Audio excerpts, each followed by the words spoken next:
galera, podcast Aula Extra no ar. Eu sou Rafael Petracioli, seu anfitrião, aquele que nunca falta. E hoje o tema do programa é especialíssimo. A gente vai falar sobre concubinato, união estável, regime de bens, toda essa questão patrimonial. Eu estou com um convidado especialíssimo, sabe tudo e mais um pouco. Doutor Camilo Colani, seja bem-vindo, meu irmão. Tudo bem? Como é que você está? Tudo bem, Rafael?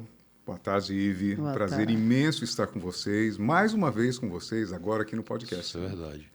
Você esqueceu de dizer a melhor qualidade do convidado. Sabe qual é? Churrasqueiro.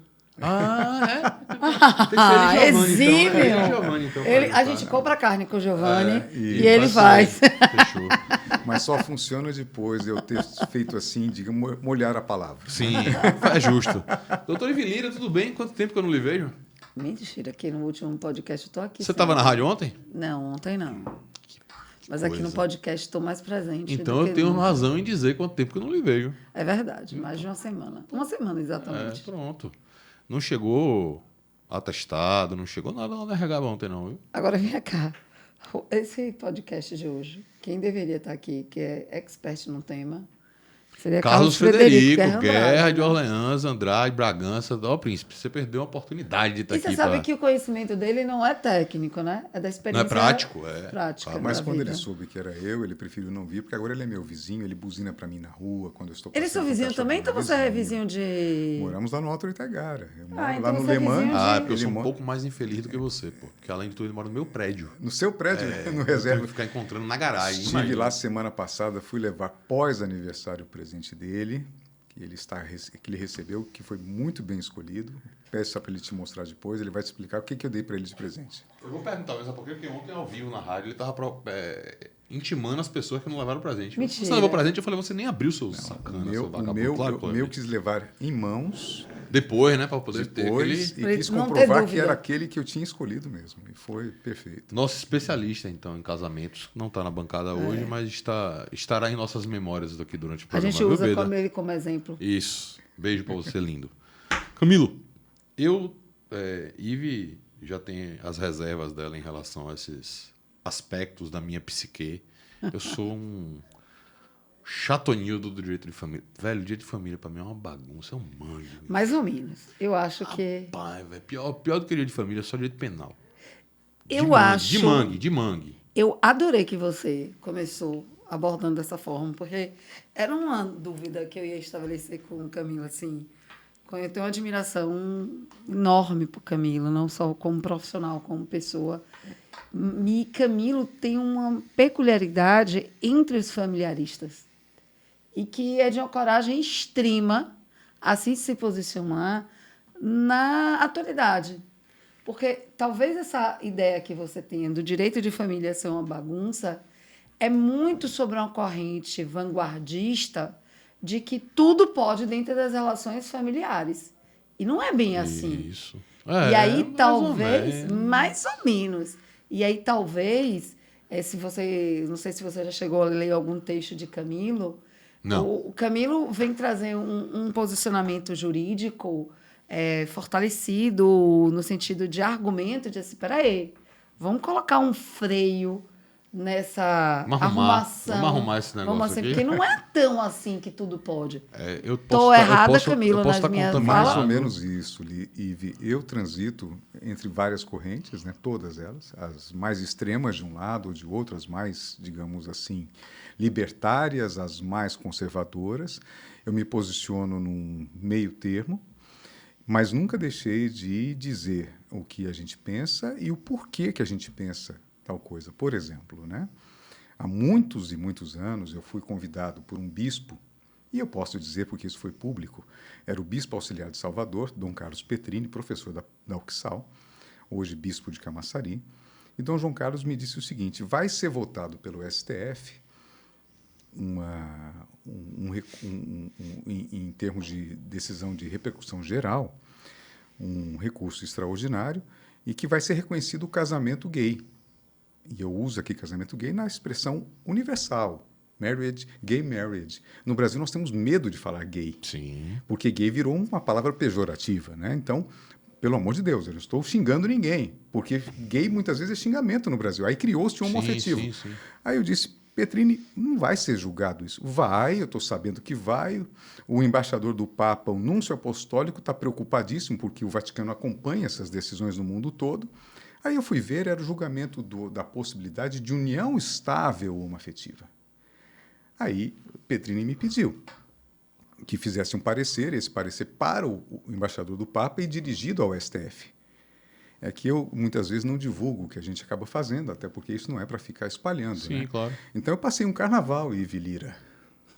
Carnaval. Tudo logo bem que eu sou carnaval. paulista, tudo bem que como Foi o paulista eu carnaval. não sou aquele, mas eu aprendi a gostar, aprendi a ir, aprendi a pular, né? Aprendi a assistir no meu camarotezinho ali em Ondina, Mas a Passagem dos Trios. nesse Esse não. carnaval eu fiquei, para entregar para o embaixador do Papa. E eu perguntei antes, eu posso escrever o que eu penso? Por exemplo, eu penso que a adoção por casais homossexuais, homoafetivos, gays, é uma coisa boa. Eu já fiz, uma das primeiras na Bahia fui eu que fiz. Fizemos, e aí é bom que se diga, né? Minha sócia, minha querida amiga Flávia, fizemos juntos, lá no escritório.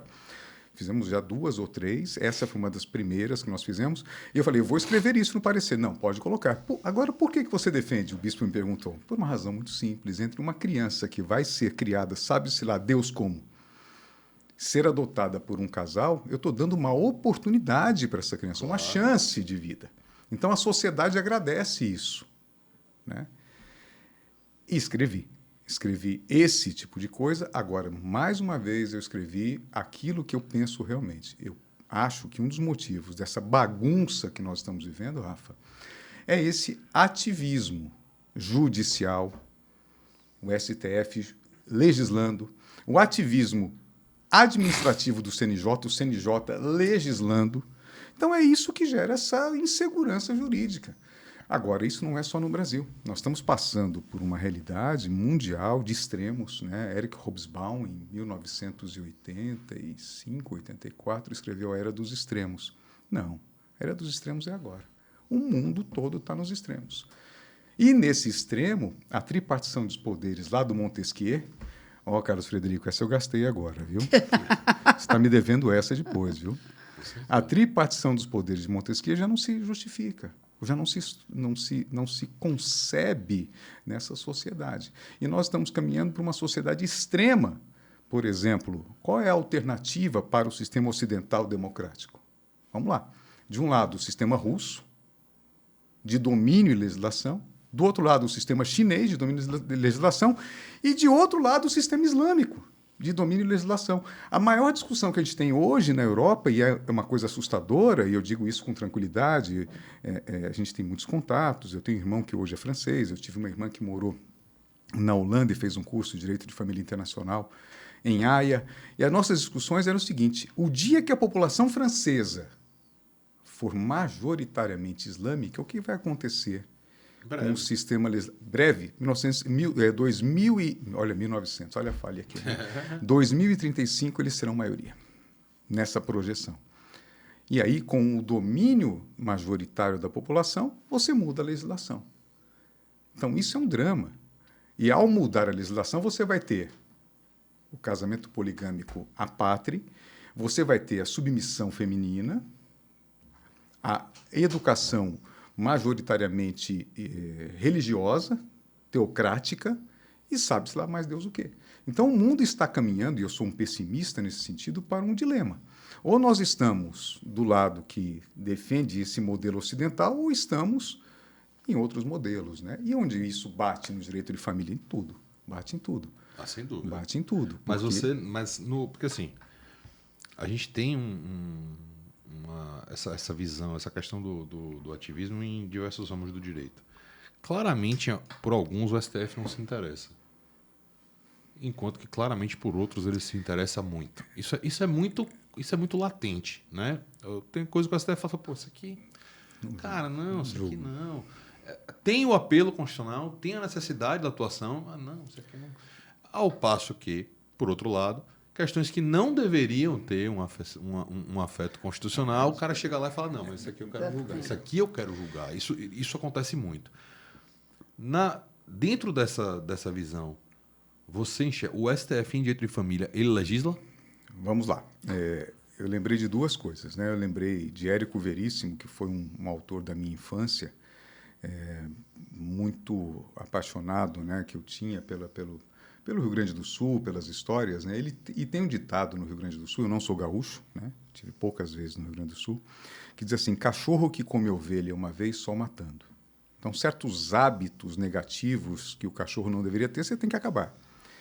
E Ulisses Guimarães, quando foi presidente do Congresso, ele dizia uma coisa extraordinária: o poder é afrodisíaco. O exercício do poder dá tesão, né? Para você de novo, Carlos Frederico, né? Dá tesão. Você ter poder sobre alguma coisa é uma coisa impressionante no ponto de vista da autoridade. E o STF do Brasil está nesse jeito. Eles começaram a ter poderes por uma necessidade momentânea, histórica. Aí cita-se Alexandre de Moraes, cita-se eventualmente Gilmar Mendes, citam-se outros ministros, né, na época da Lava Jato, Teori Zavascki, depois o próprio Fachin. Esses poderes todos, uma vez tomados pelo STF, admitidos à parte política, dificilmente são devolvidos depois. Claro. Dificilmente são devolvidos, né? É um processo de absorção que vai continuar. Quando chega no direito de família, chega num problema que eu acho que é o problema da legitimidade. Por quê? Porque o direito de família traz uma coisa em si que é a questão moral, né? Eu gosto muito de fazer uma comparação. Por que a gente não fala mais homossexualismo? Por causa do sufixo ismo, que é doença, patologia. Então, a gente fala homossexualidade. A própria Organização Mundial da Saúde não admite mais homossexualismo como patologia, né? É homossexualidade como condição de existência e de sexualidade do ser humano. Moralismo e moralidade é a mesma coisa. Eu não posso ter uma coisa moralista com moralismo porque é uma coisa retrógrada, patológica. Mas moralidade, não há sociedade sem uma moralidade média. Senão eu estou no caos. E quando eu tenho essa moralidade média exposta, por exemplo, numa norma como impedimentos matrimoniais, eu preciso aceitar que uma maioria legitime certos comportamentos contra uma minoria que não se aceita aquela legitimação. Eu tenho que admitir que há uma, digamos assim, uma tirania contra a poligamia islâmica, por exemplo. Nós não aceitamos por uma questão moral. Aí a gente vai para o lado da questão de escolhas. Sim, né? sim. E toda escolha é por natureza arbitrária. Sim. Né? Se Sim. deixei de escolher uma coisa porque escolhi outra, tem um arbítrio aí. Se eu vou fazer uma comparação, até para estabelecer critérios, a partir do momento que eu escolho os critérios, eu já estou sendo arbitrário porque eu estou deixando outros critérios de fora. A própria ideia de democracia surfa isso de um jeito muito... ao mesmo tempo que é habilidoso, porque o próprio sistema prevê essas questões, é perigoso, principalmente nos momentos que a gente vai vendo essas polarizações mais excessivas como a gente vive hoje. Perfeito, Rafa, perfeito. E aí, dentro disso, tem essa questão que você falou de legitimidade, que para mim é o fundamental em diversos ramos do direito. No direito de família, então, isso é ainda mais forte. Porque, veja, quando a gente fala aqui...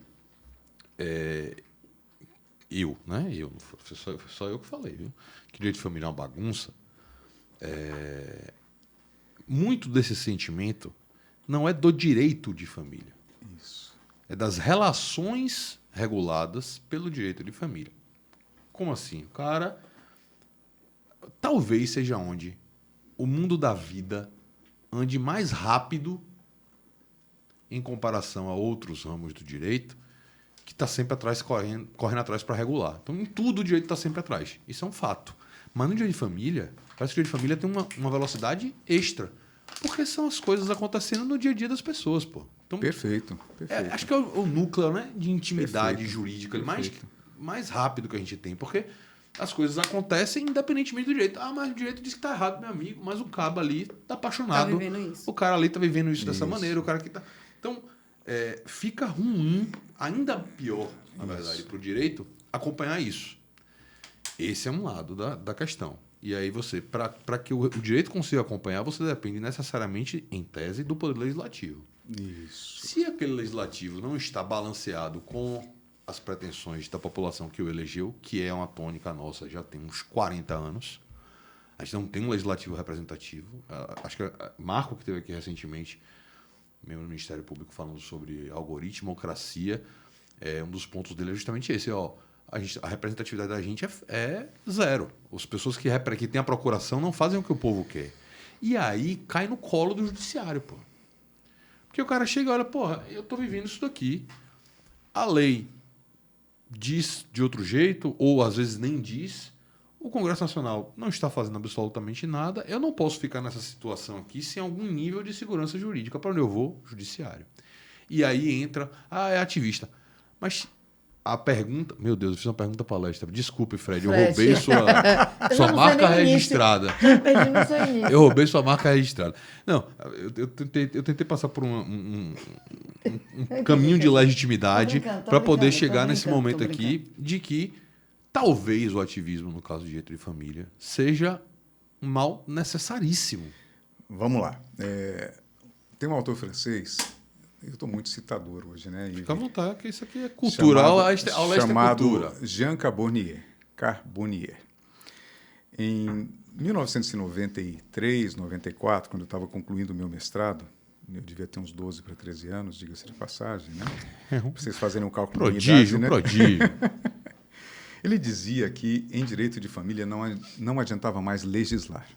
Ele falou exatamente o que você, em outras palavras, disse. Ele já dizia, chega uma situação em que não dá mais para legislar porque a velocidade das mudanças está sendo muito grande e eu preciso outorgar parcela da decisão, inclusive com caráter normatizante, ao judiciário. Algo como acontece no sistema norte-americano e no sistema inglês, dos costumes, em que você vai ter pêndulos. Periodicamente você vai ver a Suprema Corte norte-americana decidindo a respeito de aborto, de casamento gay, de situações que envolvam o direito de família. Ele falou isso num contexto de inseminações artificiais e do direito de doação de sêmen, de óvulo, útero, etc., etc. E, de fato, a coisa tem caminhado para isso, né? Quando você pega as súmulas vinculantes, o processo de formação da ideia da súmula vinculante, o processo das decisões de repercussão geral, são um movimento que levou a uma assunção de poder, de certa forma, do judiciário em face dessa omissão legislativa. Então, quando a gente fazia Direito Constitucional 1 na faculdade, aprendia dos remédios constitucionais, aparecia um tal de mandato de injunção, que simplesmente ficou ignorado na história, ultrapassado. E ele foi substituído pela ideia da súmula vinculante, com esse poder normatizante em direito de família. Então, a gente vem, por exemplo, reconhecendo a união estável homoafetiva em 2013, por decisão do STF. A questão do casamento homoafetivo, do casamento gay, ela é um pouquinho mais complicada, porque já existiam e existem ações no STF e o STF não quis julgar aquilo que você falou. Não vou julgar isso. Eles decidem o que vão julgar. Porra, mas eu tenho decisão. Eu tenho processo há mais de 10 anos lá que poderia ser dito aqui, vem cá, vamos fazer uma decisão de repercussão geral, estabelecer uma súmula e decidir logo que o casamento homoafetivo é uma realidade no Brasil. Beleza. Não. Deixaram para o CNJ, o que é muito mais complicado. Se a crítica de legitimidade se faz ao STF, ao CNJ é maior ainda. Porque o CNJ tem composição modificada a cada 2 anos, muito mais heterogênea indicações também. Heterogêneas, e eu posso ter, numa realidade histórica, daqui a 3, 4, 5 anos, uma composição que diga, não, eu vou pegar e revogar essa resolução. E aí o que o STF vai fazer? Correr e resgatar dos fundos dos arquivos lá aquela repercussão geral que já podia ter sido julgado? Tudo são vácuos de poder. São vácuos de poder. Agora, o que acontece no direito de família, Rafael, Ive, que eu acho muito importante? Há uma discussão moralista, ou moralizante, moralizadora, e há uma questão em que você assume uma disputa entre 2 extremos, muito fortes, mais ou menos como a política que a gente está vivendo. Se você é um cara como eu, que está no meio, e eu me considero realmente no meio, embora eu pertença a uma associação, eu não me considero uma pessoa que exclui a outra associação. Essas 2 associações hoje no Brasil litigam muito. E isso esteve presente na Comissão de Reforma do Código Civil. Só que não mexe no dia a dia do cidadão. E o que é o dia a dia, Rafa? Vou dar assim, uma situação. Papai faleceu dia 17 de junho, Ive. Julho. Uma semana antes, o porteiro do meu prédio faleceu. É o segundo porteiro do meu prédio. É o segundo porteiro do meu prédio que morre praticamente em serviço. Ele estava a caminho do trabalho. Do ponto de vista trabalhista, a gente teve uma rescisão do contrato pelo falecimento do empregado. Sim. A gente tem que pagar as verbas rescisórias para a família. É o segundo caso. Chegou lá, chega a viúva, eu sou casada, mas não sou casada de papel passado. Como é que eu pago para essa mulher? Quem paga mal, paga 2 vezes. Aí você vai, em várias entrevistas, em vários momentos, em várias situações midiáticas, você vai encontrar professores, colegas meus, nossos, que vão dizer que casamento é igual a união estável. Não é, porra. Eu digo, brinco não assim, é. Minha avó dizia, quem junta com fé, casado é. Pois e eu dou mas em não... sala de aula dizendo assim, quem junta com fé... Não é casado. Não é. Não é, mas a pessoa aceita isso. Minha mãe, 40 dias depois do falecimento do meu pai, já está recebendo a pensão do INSS. 40 dias. Casada. É casada. Agora, há uma irresponsabilidade. A professora Rosa Maria de Andrade Neri, que é uma grande amiga, uma professora minha, inclusive, ela escreveu alguns anos atrás um artigo sobre a responsabilidade civil por ato de doutrina. Quem bota no papel, quem escreve, quem dá entrevista, por exemplo, falando que união estável é igual ao casamento, pode estar cometendo um dano a essa pessoa. Interessante essa ideia. Entendeu? Gostei. Porque alguém leu lá que é igual, estudou na faculdade que é igual, e na hora de receber... E é o segundo caso. O segundo caso. E eu posso desfiar aqui da advocacia uns 10 casos em que você fica anos e anos para discutir se havia ou não havia união estável. Então, de cara, a gente já diz isso. O casamento traz uma margem de segurança. Agora, IBGE diz, no Brasil hoje, de cada 10 casais, 4 não são casados formalmente. Por quê? Aí você tem uma questão até de gênero. São estatísticas, tá? Se você pegar um casal que não é casado no papel, pegar a mulher e pergunta, por que você não se casa? A resposta feminina, casal hétero, ok? Vamos separar bem. Por que você não se casa? Muitas vezes eu não caso porque ele não quer. Aí você pega o cara, por que você não se casa? Ah, dá muito trabalho. Ah, o que vale mais? O amor que eu sinto por você ou um pedaço de papel? Esse tipo de resposta. Esse tipo de resposta. Que, aliás, é danado. Essa é clássica, esse né? Bom, esse cara é bom. E aí você pega o cara que numa situação dessas, uma situação, por exemplo, real, fática, obviamente eu vou omitir nomes, né? 15 anos de união estável, 3 filhos, uma mulher de seus 41 anos de idade, uma mulher muito bonita, chega ao escritório, angustiada, porque o companheiro dela estava saindo de casa e eu falei, mas vocês já dividiram os bens? Dividimos os bens. Ele não quer mais continuar comigo. Mas o que aconteceu?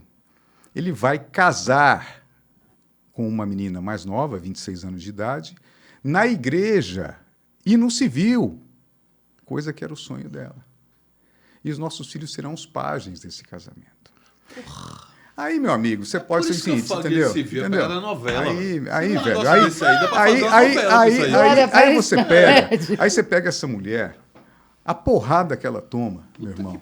E o cara, e a visão masculina, existe mulher para casar e existe mulher que não é para casar. Então ela é a mulher que não é para casar. Bateu na autoestima dela, bateu num momento de fragilidade, 40 e poucos anos, uma cacetada, entendeu? Não, faltou uma sensibilidade. Então, a gente precisa realmente repensar as relações, repensar compromisso, seriedade, um pouco de empatia. Responsabilidade afetiva, né? Claro, você fala disso, né? Responsabilidade afetiva.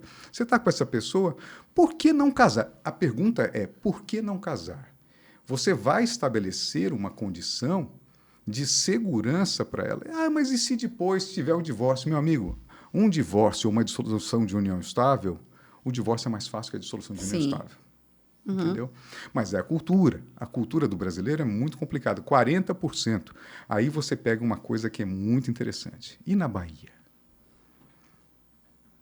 O último dado, 56%, 60% praticamente dos casais não são casados efetivamente, no papel.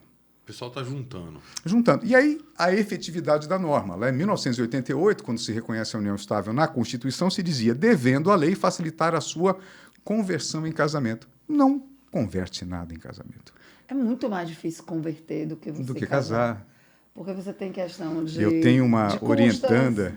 Você já deve ter entrevistado ela, Tamíride, da UAB. A Tamíride foi minha orientanda na 2 de julho. Um abraço, Tamíride, para você, querida. Saudades, a pessoa que ficou nas minhas relações, minha de Fernanda. A Tamíride fez um trabalho de conclusão de curso exatamente isso, provando o quanto que era difícil a conversão. Era mais fácil casar. Agora vamos lá, Camilo. Eu tenho que fazer esse papel de chatonildo aqui também para poder a gente desembolar o negócio. Existe uma questão de acesso, de cultura. Várias condições nesse sentido, que fazem o casamento ser algo distante de uma parcela considerável da população. Não estou ainda dizendo nem que isso é certo nem que é errado. Existe. Existe, um fato. É um fato. Eu estou aqui namorando, eu e Maria. Eu sou o soteropolitano médio, um cara que ganha mal, que mora distante de onde trabalha, que tem dificuldades financeiras, que tem... A gente vai se juntar aqui, vem, Maria, mora aqui comigo. Vamos dividir esse aluguel, vamos dividir despesa aqui, pererê, parar. O casamento parece um luxo. Parece um plus desnecessário, sabe? Culturalmente falando, eu estou dizendo. E de fato né? Nós tivemos uma experiência curiosa, né, com uma pessoa que nos é muito querida até hoje, trabalhou lá em casa, nossa empregada, nossa secretária, e ela não era casada. E por uma questão, na época, de conversarmos muito, ela era de uma curiosidade, conversava muito com a gente, assistia muito a Rádio Metrópole, programa das 15 horas de serviços da Rádio Metrópole. Um beijo para o pessoal da Rádio Metrópole, né? E ela discutia muito comigo isso, né? Conversávamos muito e nós convencemos que eles convertessem a união estável em casamento. Mas ela falava assim, mas eu quero uma mínima condição de fazer uma festinha, eu não quero só me casar. O problema eu quero, por exemplo, ter uma luazinha de mel, dar um pulo numa praia do Forte por um fim de semana, eu não quero só o casamento. Então isso de fato acontece, Rafa, porque o casamento ele traz, desde que nós somos crianças, isso é muito doido. Se você parar para pensar, um menino de 2, 3 anos, uma menina de 2, 3 anos, todas as histórias infantis casaram-se, tiveram muitos filhos e foram felizes para sempre. Isso vai ficando impregnado, vai ficando junto. Então, há toda uma magia que é induzida, é um induzimento social, né? Há um autor italiano marxista mesmo, Antônio Gramsci. Sim. Ele trabalha exatamente no sentido de que se eu quero fazer a revolução socialista, se eu quero o comunismo efetivamente, eu tenho que quebrar exatamente essa cultura da família, quebrar essa cultura das princesas, quebrar essa cultura do casaram, tiveram muitos filhos e foram felizes para sempre, quebrar essa cultura desse casamento e o homem tomou da mulher e levou para a sua casa, saiu da casa, troca o nome. Então, há um aspecto aí em que o romance ainda pesa muito. Eu quero me casar, mas eu quero me casar com uma festa mínima. Eu quero me casar, mas eu quero ter uma condição de vestir uma roupa melhor, tirar uma fotografia. Sim, de fato. Por isso que de tempos mais remotos, o casar era algo das classes econômicas melhor posicionadas. Porque envolvia também esse tipo de coisa. Não quer dizer que o pessoal não casava. Não quer dizer, pobre não casava. Não, casava também. Mas em uma proporção muito menor. Tem isso mesmo. Há uma questão... de cultura. Econômica, social. Sim, e o casamento era mais... Não é que era difícil de ser acessado, mas ele era menos fácil do que é hoje. Menos fácil do que é hoje. Então você tinha... Mais caro. Mais caro. Tinha custo. Custo. Então as pessoas... E isso passa de geração para geração, como passa a ideia do casar não foram felizes. Porque o cara olha e fala, meu pai não casou. Ficou com minha mãe junto, foi feliz a vida toda, estou aqui eu e meus irmãos e tal. Conheci Maria aqui, eu vou casar? Não, meu pai não casou, deu tudo certo. Isso Rafa, prolifera também, né? Isso a gente tem as estatísticas, né? Hoje tem no Brasil mais ou menos 12 milhões de pessoas sem registro da paternidade. E a gente pode afirmar categoricamente, se não tem o registro da paternidade, é porque os pais não eram casados. 12 milhões de pessoas, 5% da população. Porque o casamento gera presunção de paternidade. É a maior população do mundo sem registro de paternidade. E aí, você tocou num ponto que é interessante, porque a Quer união dizer, o que a estável, gente por combinou de exemplo, falar, não estamos falando nada que a gente Nada. combinou, né? A gente Beleza. combinou de falar de dinheiro. velho. Rapaz, a gente A combinou gente de vai falar, falar. beleza, Dinheiro, foi tudo pro outro mas lado aqui. a gente vai falar Tá disso parecendo daqui a aqueles pouco. papos Eu malucos de juro, Carlos Frederico, eu né? juro. Aquele papo doido de Fred, né? Eu Tá, juro. parece aqueles papos doidos de Fred. Né? Falaremos. a presunção de paternidade derivada do casamento. Do casamento. Do casamento. A união estável, teoricamente, não gera presunção de paternidade. Porque você não tem a certeza do termo inicial, de quando começou. Bom, vamos lá. Quando é que começa o casamento, né? O casamento se realiza, segundo o Código Civil, no momento em que o homem e a mulher, claro que não é só mais homem e mulher, dizem sim e o juiz os declara casados. Beleza, artigo 1514. De acordo com a vontade que ambos acabais de afirmar perante mim, de vos receberes por marido e mulher, eu, em nome da lei, vos declaro casados. 1535. Aliás, Didi iria odiar essa, de acordo com a vontade que vós acabais de afirmar perante mim, de vos receberes por marido e mulher. A segunda pessoa do plural é cruel. A segunda pessoa do plural é cruel. Vai ser banido. Então, o casamento eu sei a hora. Eu me casei no dia 11 de janeiro de 2003, às 20 horas e 30 minutos. Está na minha certidão. E você começou sua união estável quando? Um dos primeiros casos que eu tive aqui na Bahia, e aí eu tento me reservar mesmo nessa hipótese, havia uma situação específica que, dependendo do que ele dizia, o apartamento teria sido adquirido na constância da união estável. Dependendo do que ela dizia, aquele apartamento não teria sido adquirido na constância da união estável. E esse é o grande problema, né? É, porque, por alguma razão histórica, se convencionou que o regime de saída da união estável era comunhão parcial. O que tinha que ser igual ao do casamento, mas a diferença é que no casamento eu escolhi. Na união estável eu não escolho. Pois é, rapaz, vamos lá. O regime convencional, se ninguém faz opção em contrário, quando casa... Então não é convencional. Não, vamos lá. O regime imposto pela lei. É, legal. Legal, isso. Se ninguém fala nada em contrário. Mas fala, Rafa. É comunhão. Mas parcial, você fala, não é isso? mas você fala. Você não sabe o que falou, mas você tem um ato de vontade direcionado ali na habilitação. Você não se lembra, né? Não. Quando você faz a sua habilitação, você leva os documentos, certidão de nascimento, endereço, não sei o quê, não sei o quê, não sei o quê, vai aparecer um xizinho lá. Opta pelo regime da comunhão parcial? Sim, resolveu ali. Não quer a comunhão parcial, vai para o cartório fazer um pacto antinupcial, cartório de notas. Então você opta. União estável não tem essa opção. Tá, quando a lei diz então que o regime é esse, é justamente no sentido de que nesse momento da habilitação ela induz a pessoa ali. Isso, ela quer que a maioria das pessoas se case com aquele regime. Sim. A não ser que seja um regime da separação Pronto, obrigatória de bens. Que foi atenuado pelo STF. Né? Aí veja, sempre salientando minha ignorância do ramo, não faz sentido que a lei, quando vai buscar a regulação da união estável ou a jurisprudência, trate da mesma maneira? Não faz pelo seguinte. Faria se você tivesse a oportunidade de manifestar sua vontade expressamente naquele momento. Como você na não habilitação. tem, como na habilitação. Como na habilitação. Então, às vezes, a pessoa está em união estável, já está morando junto 1 ano, 2 anos. Aí, quando surge o primeiro problema, é que ele lembra que ele está na comunhão parcial. Aí, vamos fazer agora um contrato de separação de bens. Mas já tem 2 anos para trás, e esse contrato não pode retroagir, que é uma coisa absurda, porque é uma questão patrimonial, poderia, porque direito patrimonial é disponível, mas o STJ entendeu que não pode retroagir. Foi quem que até disse, e essa decisão foi super interessante, Nancy, né? Foi Nancy, né, que ela diz assim, se você permitisse que a mudança do regime de bens produzisse efeitos retroativos, de certa forma você teria permitindo que a autonomia da vontade prevalecesse sobre a regra do regime legal.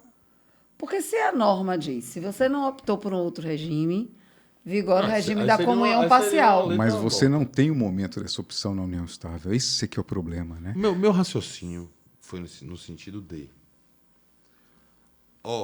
você não quis casar não, né? Mas tá convivendo com os requisitos lá... não estava aqui em cima de você. Beleza. Você não quis casar. Mas eu vou colocar um negócio em cima de você que é praticamente a mesma coisa. Sem a segurança jurídica que tem lá, mas vou botar aqui. E já que você não quis casar, E lá você poderia escolher. Vou te colocar Eu na vou comunhão te parcial. colocar aqui a mesma coisa que eu coloco genericamente lá. Me parece um raciocínio razoável no sentido da analogia, digamos assim. Mas né? as pessoas não têm esse conhecimento, né? Um pecado grave. Mas na é questão, assim. É isso, Se mas você veja, não opta por um pacto de convivência, o regime da comunhão parcial. é isso, mas veja, o ponto para mim de vício, e que é ruim, é a ausência de oportunidade de manifestação da vontade. Esse é um problema. Esse é um problema. Perfeito. Você Mas está veja, assinando um contrato sem saber os termos deste contrato. É isso. O que eu acho que a galera pensou na época foi, mas o contrato estava lá para você assinar, irmão. Você que não quis. Então agora você vai levar esses efeitos aqui. Deixa eu E fazer empurrou. um histórico aqui, porque eu sou mais antigo que vocês, né? E estou vivenciando isso. De mim, pouco. Vamos lá. Até 1977, quando adveio a lei do divórcio, né, o regime base era a comunhão universal. A tal da comunhão total, que não é total, mas tudo bem. Era a comunhão universal. O discurso foi, a comunhão universal é anacrônica. Porque hoje, agora, com o divórcio, muita gente vai acabar o casamento, então essa comunhão universal ela é muito problemática. Vamos reduzir a comunhão parcial. A comunhão parcial é uma necessidade de proteção dos direitos da mulher. Sim. A mulher que tem o filho, que fica afastada 1 ano, 2 anos do mercado de trabalho, a mulher que não é provedora do lar, que numa separação de bens e no eventual divórcio, ela ficaria prejudicada porque os bens seriam essencialmente do marido. Isso em 1977. Nós temos visto hoje, e estatisticamente, que aqui, depois que a gente vai fazer um mestrado, né, e doutorado, a gente sabe muito bem que tem que trabalhar com dados objetivos, pesquisa. Vocês sabem se homens e mulheres nas classes mais baixas, qual é a preponderância do provedor do lar? Mulher, né? Mulher. Então, esse regime que era para proteger a mulher tornou-se um regime inversamente proporcional a essa proteção. A mulher hoje torna-se uma vítima da comunhão parcial. Essencialmente. Estatisticamente falando. Estatisticamente falando. Então, a gente tem uma discussão que, infelizmente, na Comissão de Reforma do Código Civil não foi aprovada, que seria o regime base deixar de ser a comunhão parcial para ser a separação de bens no casamento e na união estável. Não quer separação de bens, escolha. Mas escolha como? Aí, meu amigo Hermiro, professor Hermiro, lá da Faculdade Baiana, nosso querido Hermiro, a gente tinha uma discussão que era muito engraçado. Eu fiz uma ponderação uma vez numa banca que deveria acabar essa história de escritura, de pacto antinupcial no cartório de notas, registro no cartório de imóveis. Chegou no cartório para fazer o casamento, marque o X no regime que você quer. Simplifica a coisa, torna-se menos burocrática. E possa colocar o regime de separação de bens. Agora, e se a mulher ou o homem vier a ser prejudicado em função de uma gravidez? Você tem mecanismos de composição hoje em relação a isso. Mecanismos que passam, por exemplo, pela própria Lei Maria da Penha, por uma violência patrimonial. Mecanismos que passam pela responsabilidade civil. Então, acho que esse paternalismo, dessa proteção a essa mulher, se tornou hoje um monstrinho que atinge essa própria mulher, que se aposenta mais cedo e, portanto, tem uma condição social nas camadas mais pobres melhor do que a do marido, que provavelmente não vai ter 2, 3 filhos fora do casamento, como muitas vezes o marido tem. Então, há uma necessidade de se rediscutir isso, mas são certos tabus que não são quebrados. Nesse ponto, por exemplo, eu discordo da minha associação, Ive. Minha associação é toda pró-comunhão parcial e eu sou favorável à separação de bens, como regime de saída para todo mundo. Não quer, escolha esse outro.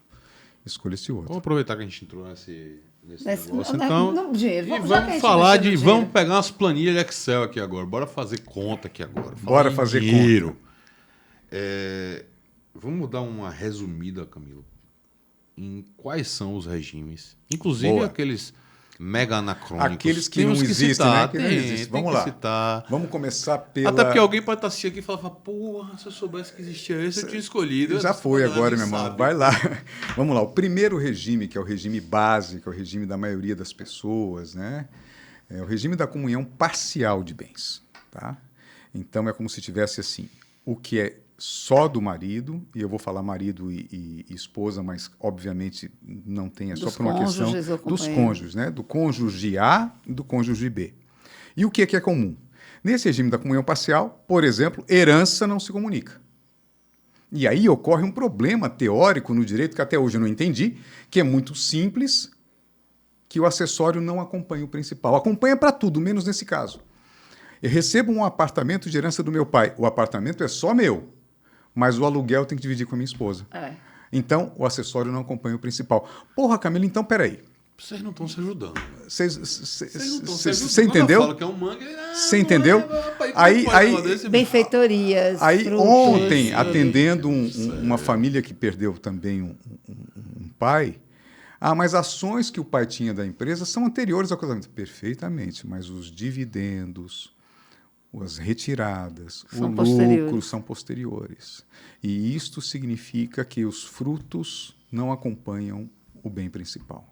Gente, que doideira. Isso é de lenhar, usando uma expressão baiana. Porra. É de prejudicar com F maiúsculo qualquer pensamento lógico. É contra-intuitivo, totalmente contra-intuitivo. Essa é a principal diferença, herança e doação. Tá? Herança e doação não se comunicam, mas os frutos se comunicam. Né? Não, uma coisa interessantíssima. Salário é incomunicável. Sim. Nesse regime. FGTS é partilhável. Ive, não, eu vou piorar isso. Veja só, está escrito lá literalmente, salário não, os proventos do trabalho pessoal. Então, meus honorários de advogado... Montepios, proventos... Pensões, soldos, soldos, Montepios. Mas veja só, não se comunica. Aí o STJ disse uma coisa curiosa. O que não se comunica é o direito ao salário, mas depois que caiu na conta, isso já é fruto. Uma interpretação do STJ. Imagina. Aí, resultado, a comissão da reforma disse, olha, o salário se comunica, era muito mais fácil. Beleza, muito mais fácil. Agora, pega um cara como eu, que não sou um Carlos Frederico que tem 3 casamentos, eu tive só 2. Meu Deus! O Carlos Frederico, você está sendo desnudado. Você hoje aqui, meu irmão, objeto de exemplo. Assim, objeto de exemplo. Vamos lá, o Camilo Colani, em 1989, começou a recolher fundos de garantia. Eu era solteiro. Em 1995, eu casei com a minha primeira esposa. Passei a ser casado e meu fundo de garantia continuou sendo recolhido. Então, eu tenho um período pré-primeiro casamento, período durante o casamento. Em 2000, eu me divorciei. Fiquei divorciado 3 anos até me casar com Fernanda. Espero que seja o meu último casamento, com fé em Deus. Estou casado com Fernanda. Então, eu tenho 5 momentos na minha conta de fundo de garantia que deveriam ser levados em consideração, por exemplo, para fins de divisão do primeiro casamento, para fins de divisão do segundo casamento e para fins de dizer o que é só meu. Porque o STJ entendeu que o fundo de garantia tem que ser dividido. E aí, por exemplo, se ele vier a fazer um saque referente àquele primeiro casamento, poderia se discutir uma sobrepartilha. Teoricamente, muito doido. Sinceramente, era para simplificar essa zorra. Perfeito. Era para simplificar. Não, irmão, é o seguinte, a gente tem um ponto de corte dentro do tempo aqui, ó, que chama casamento. Perfeito. Daqui para frente, tudo é de todo mundo. Não sei o quê, é tudo de todo mundo, meu irmão. Rafa, deixa eu dizer uma coisa. Ive vai saber que a Ive é professora de Direito de Família também. Sabe aquela piada do português que a gente deveria parar de contar e a gente deveria fazer piada da gente mesmo? A piada do português é assim... Manchete do jornal de Lisboa, Tribuna de Lisboa. Morreram todos os passageiros do acidente, só não morreu quem se salvou. Porra, então não morreu todo mundo. Artigo 1667, Código Civil Brasileiro. Comunicam-se todos os bens na comunhão universal. Exceto os que não se comunicam. Falei, porra, então não comunica tudo, velho. Então vamos parar de fazer piada de português, vamos fazer piada de brasileiro. Então, a nossa comunhão... Está escrito assim. Não acreditava. Está escrito assim. Isso passou por várias comissões, por vários assessores jurídicos. Foi votado. Isso daí é do Código passado, 1916. É absurdo. Mas eu acho que isso é arcaísmo. Patrimonialista do Código. Mas é uma coisa que é muito doida, Ive. A gente traz assim... Você não explica para as pessoas. Você não consegue explicar. As pessoas não sabem como Você não consegue explicar, exatamente isso. Você não consegue explicar. Camilo, você entende, por exemplo, a impossibilidade ou qualquer tentativa de restrição a que as partes negociem, como fruto da autonomia da vontade, a própria regulamentação patrimonial? Eu acredito há muito tempo. Regime pessoal, sim, personalíssimo. Isso foi, inclusive, uma coisa que, infelizmente, eu não sei se essa comissão vai conseguir aprovar o que foi discutido. Esse foi um dos pontos mais maravilhosos que eu vi nesse projeto. Aliás, um beijo para Pablo Stoso, meu querido. Nós conversamos muito ao longo desse trabalho de vocês. Esse foi um ponto extraordinário. Você poder fazer uma fusão de regimes, você poder criar um modelo que é adequado a você. Há muitos anos atrás, no interior de São Paulo, aquele pessoal que criava cavalos, manga largas, sabe que tem 2 tipos de manga larga, né? Machador. O paulista e o mineiro. O machador é o mineiro e o paulista é um manga larga diferente, ele não tem a marcha, ele era um cavalo mais usado para caça, eu acho até mais bonito. Marcelo Zarif cria o manga larga paulista por curiosidade, né? Um beijo para a Raquel também, antes que eu me esqueça. E em uma dessas famílias, que eu não vou falar o nome, um filho ia casar. Eles queriam a comunhão parcial, mas queriam que os frutos dos cavalos, lembra os frutos que se comunicam? Eles não queriam que os frutos se comunicassem. Aí tiveram que fazer um pedido de suscitação de dúvida no pacto antinupcial para que, em relação aos cavalos, fosse regime de separação de bens. E pode? Em relação ao resto, comunhão parcial. E pode? Depois de muito quebra-pau no TJ de São Paulo, admitiram fazer isso. Coisa que agora estaria sendo incorporada no Código Civil. Então, você vai casar, quero comunhão parcial, menos em relação às ações da empresa da família. Está sendo incorporada se o projeto... Se o projeto for aprovado. Né? Aqui uma fofoca interessante. A discussão que a gente tinha com algumas pessoas que têm um conhecimento político é que o atual presidente do Senado, o senador Rodrigo Pacheco, tinha a intenção de aprovar durante o mandato dele de presidente do Senado, que é muito bacana, ficar com o nome dele na lei, né? Ali, legal, né? Rodrigo Pacheco, presidente do Senado, e pensaria em aprovar até outubro, porque outubro tem as eleições. Bom, estamos já no dia... Não vai, claramente não vai dar. Não vai. Se for aprovado, eu acredito que não é mais esse ano. Se for aprovado, porque nós temos exemplos na história do Brasil de dezenas de projetos de lei que se perderam. Eu, inclusive, apesar de ser um dos defensores desse projeto, desse anteprojeto, o projeto que agora está lá, eu acho que na média está muito bom. Não dá para ser perfeito. Não vai ser nunca perfeito. Eu acho que só teve uma coisa que poderia ser questionada do ponto de vista histórico, né? Ao contrário do código de Miguel Reale, coordenado por Miguel Reale, que eram 7 coautores em cada uma das áreas do direito civil, esse código teve 26. Eram várias subcomissões e aí a discussão ampliou demais, esse foi um dos problemas. E ao contrário do código de 16, que era um só, que é a Cláusula Bevilacqua, então quando você tem um só autor, você tem uma coerência de cima a baixo. Sim. Então isso é bom, um código coerente. O código de 2002 já não é muito coerente, né? Você vê umas coisas que não dialogam, né? Agora, o que pode acontecer com esse é a mesma situação. Então, essa seria a minha única ressalva. Mas eu prefiro que aprove o que foi discutido do que fique como está. Porque ele está cada vez mais anacrônico. Cada dia que passa, sim, situações como é defeso a qualquer pessoa de direito público ou privado interferir na comunhão de vida da família. É defeso, porra? É proibido, cacete. Defeso, cacete. Defeso só pescador sabe o que é defeso, que não pode pescar. Chega para o cidadão e fala assim, Rafa, chega para uma pessoa e fala assim, é defeso você sair, meu amor, com essa saia curtinha desse jeito para rua? Ela vai, pô, meu marido está defendendo que eu saia, agora que eu vou sair mesmo, vem cá. Faz todo sentido.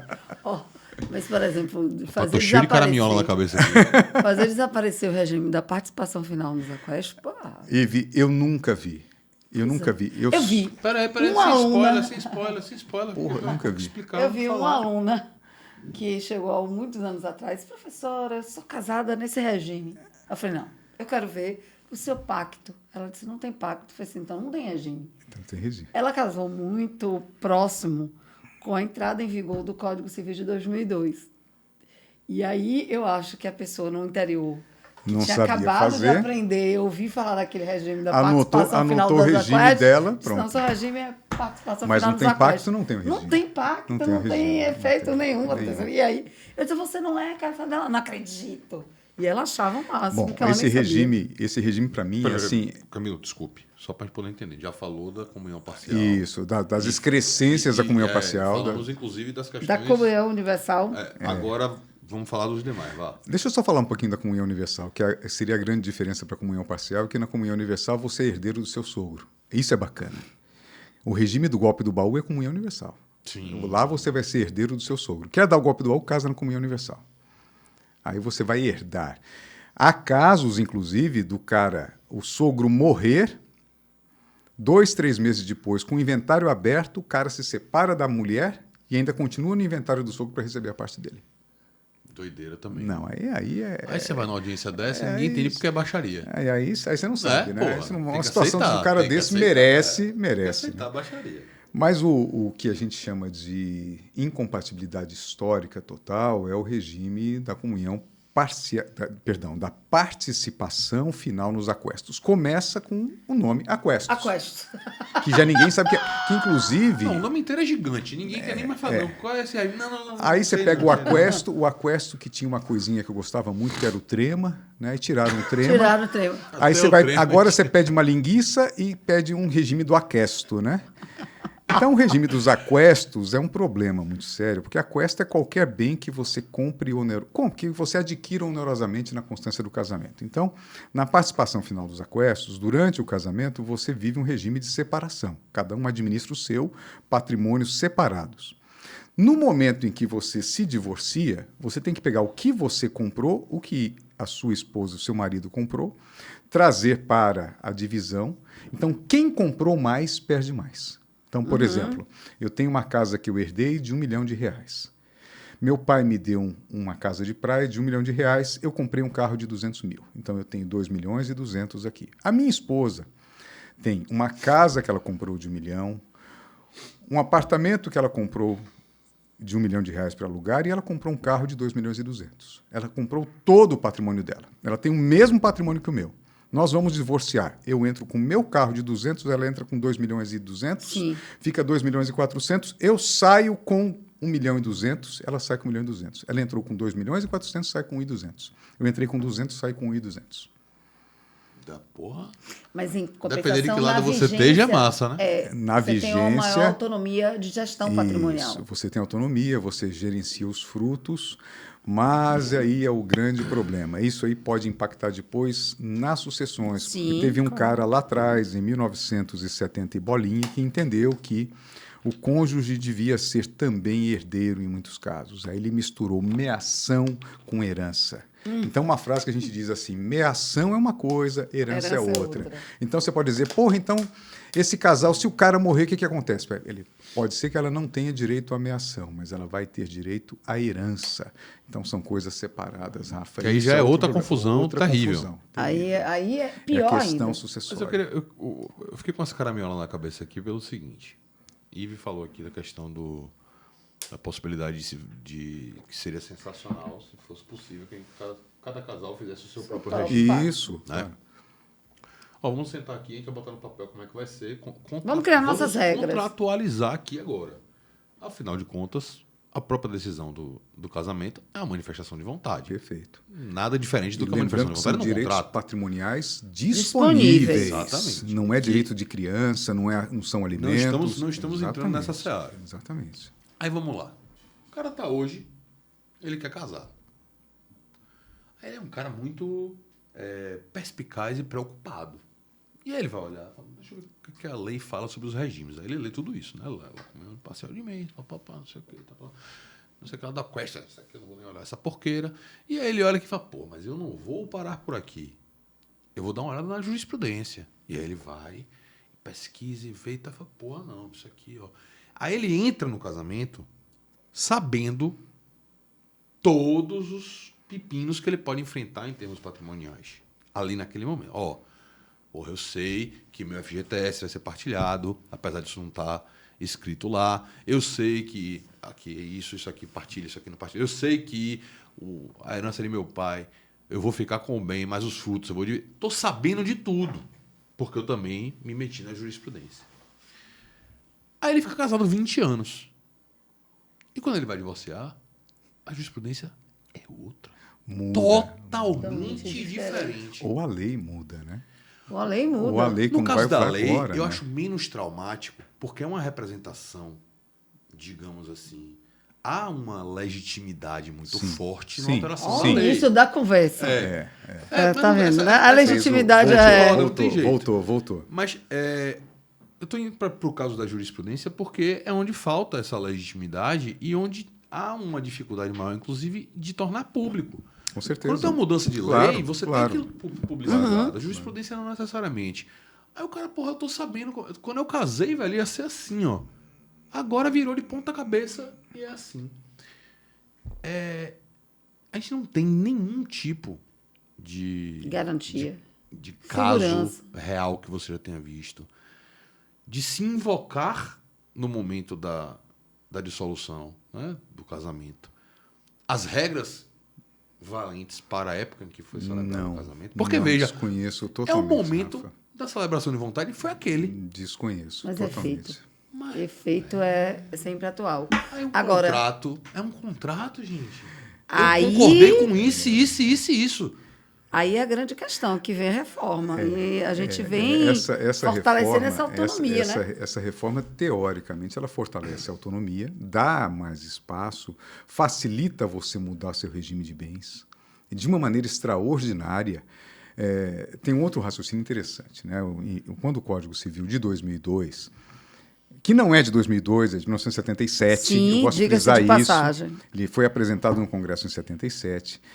Ele traz a possibilidade de você alterar seu regime de bens. Eu casei muito novo, 25 anos, 26, casei com comunhão parcial. Hoje eu estou aqui na frente e quero mudar o regime. Só que é um processo judicial, burocrático, Deve ser o demorado, Ministério né? Público. Ministério Público, eventualmente terceiros, 2, 3 anos para ser julgado, enfim. E ele foi pensado naqueles casos em que você foi obrigado a casar com separação de bens, por qualquer razão, que não seja os 70 anos, diga-se de passagem, e agora você quer mudar da separação para comunhão parcial.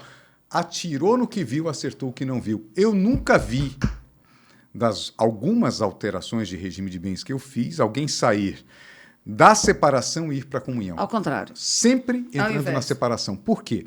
A separação acaba sendo hoje uma condição muito mais aceitável para boa parte da população, especialmente aqueles que têm patrimônio a serem zelados, né? Algum tempo atrás, nós respondemos a uma consulta de um casal que iria se casar e que ia casar por separação de bens. E eles tomaram um susto enorme, os dois, quando eu disse, se você morrer, ela vai herdar as ações da empresa da família dele. Ela vai para dentro da empresa. Ah, mas eu não quero isso. Não tem como. Porque a ordem de vocação Não tem hereditária você não... Não tem como. Então você fica transitando entre uma coisa e outra. Tem um cara que já morreu aqui na Bahia que eu não estava ainda no escritório de Fred, no sócio de Fred ainda na época. Não vou falar nomes, é uma pessoa muito rica, muito rica. Faltam uns 3 muitos ainda para eu acabar de falar. E o cara estava no terceiro casamento, não é Carlos Frederico, embora ele seja muito rico. Estava no terceiro casamento, filhos no primeiro, filhos no segundo, e enfim. E aí eu falei, olha, quando você morrer, sua herança vai ser dividida por 4, seus 3 filhos e a sua esposa. Mas eu casei com ela com separação de bens. Ela não tem meação, mas ela vai ter herança. E ela vai receber quanto? Exatamente o que cada um de seus filhos receber. Ela vai ter 1/4 da sua herança. Porra, mas eu não quero isso. Nessa parte não tem o que fazer, né? Tem que fazer. Então, o código... Possa ser que venha, né? Pode ser que venha. O paternalismo nosso é muito grande ainda. A margem para a autonomia da vontade, que não existe, por exemplo, impedimentos e nem deve existir, também não existe na questão patrimonial. E aí entra a questão da incongruência, da contradição, da falta de coerência. Se são direitos patrimoniais disponíveis, eu posso dispor. Eu posso dispor. Mas o código vem e diz, não pode. Eu lembro você defendendo isso tanto uma vez que ele foi na rádio. Não sei se a Rafael se lembra. Sobre a questão Era sucessória. uma semana de carnaval. Era uma Vocês semana me de carnaval. puseram. Vocês devem pensar assim: esse A cara é gente tem paulista, trauma de carnaval. esse cara é paulista, eu vou botar ele aqui, Cara, porque não vai ter perdeu ninguém dois aqui. carnavais João trabalhando, Glicério sacanagem. estava indo para não sei aonde. Foi. Carlos Frederico nem apareceu, que cresci, Na época, estava só vocês dois. Frederico não... Tava sim, Tava?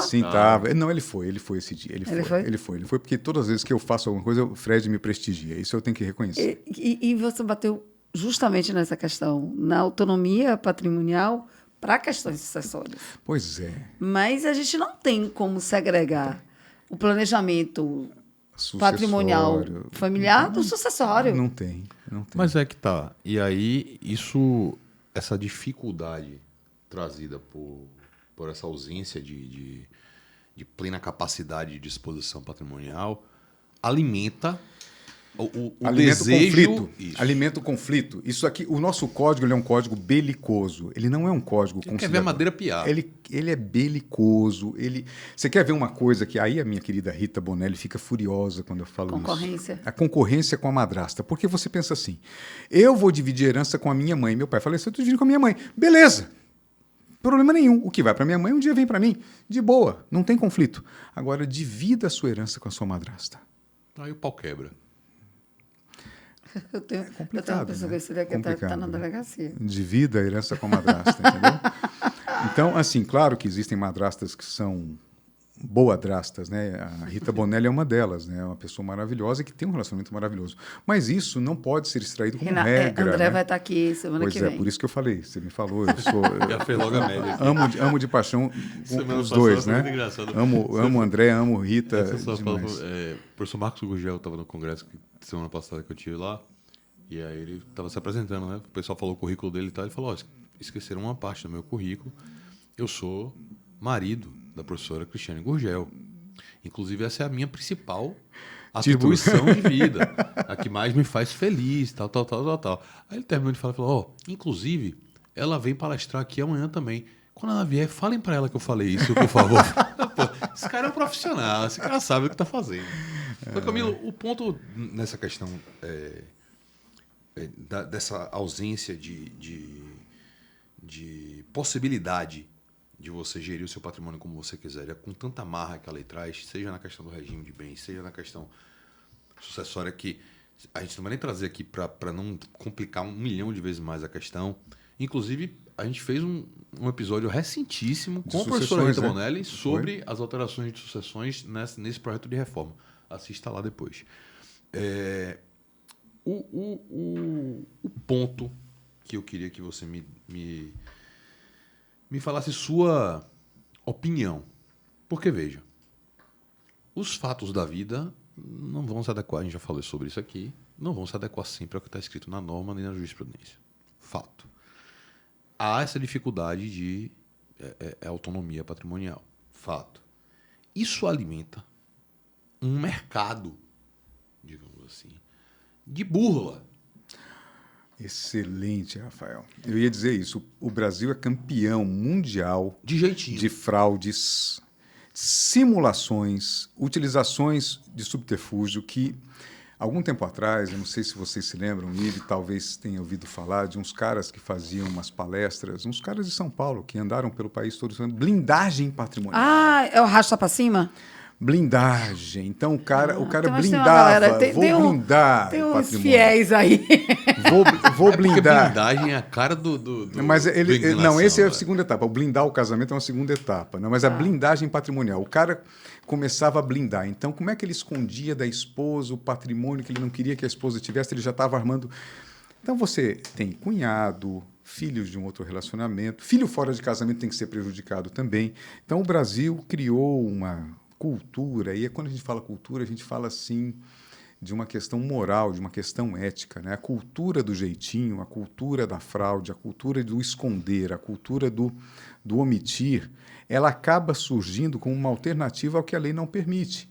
Então, eu queria muito deixar um pouco mais para esse filho. A lei não me permite. Há um limite ali de 50%. Né? Se eu antecipar, eu tenho que trazer a colação. Há uma construção de uma dificuldade para esse exercício muito grande. E aí as pessoas caem na tentação de fazer do jeito que acham que deve fazer. porque tem duas palavras que eu digo que o brasileiro precisaria repensar. O brasileiro é ignorante. Todos nós somos ignorantes, né? Uns mais, outros menos. Mas quando se é ignorante, procura-se saber para sair da ignorância. Não procura-se insistir. A ignorância não é um mal em si. Xingar outro de ignorante é uma realidade. Não é um xingamento, aliás, é uma realidade. Quando me dizem você é ignorante, eu vejo, não, realmente eu não conheço nada disso. Eu não conheço nada sobre os direitos morais do autor, do Rodrigo Moraes. Nossa, meus óculos estão bons. Né? Eu conheço muito pouco.